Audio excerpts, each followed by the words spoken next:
Ton chien ramasse tout ce qui traîne par terre, je vais te montrer comment tu peux travailler ça. On va travailler sur ce qu'on appelle du refus d'appât. La différence, c'est que contrairement à du renoncement où on va demander « tu laisses au chien », ici je ne demande rien à Laïka. Je la laisse réfléchir toute seule et je valorise simplement la bonne option, c'est-à-dire celle de ne pas foncer vers la gamelle et d'être connectée avec moi.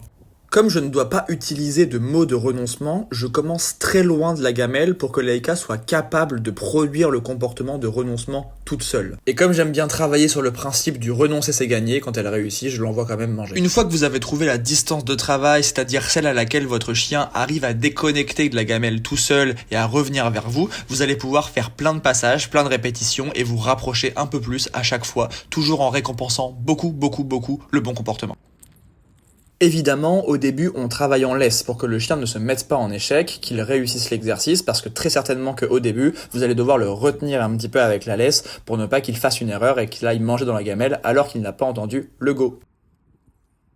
Une fois que vous avez bien travaillé en laisse, c'est là que ça va devenir sérieux puisqu'on va pouvoir enlever la laisse du chien. Alors évidemment, je reprends de la distance puisque je sais que ça va être plus difficile, ça c'est vraiment hyper important et c'est reparti. Je vous rappelle qu'on ne dit absolument pas tu laisses, on laisse le chien produire le bon comportement. D'où l'intérêt de commencer en étant très loin et d'avoir commencé en laisse. Et alors à votre avis, pourquoi est-ce que je vous demande de ne pas utiliser votre mot de renoncement ? Eh bien c'est parce que dans une logique de refus d'appât, on veut autonomiser le chien. On veut qu'il comprenne que tant qu'il n'a pas entendu un mot de libération, il n'est pas censé aller manger de la nourriture au sol, dans une gamelle ou peu importe où. En gros, avoir un chien qui maîtrise le mot « tu laisses » c'est bien, mais ça sous-entend forcément que vous devez absolument être là et intervenir pour l'empêcher de faire quelque chose.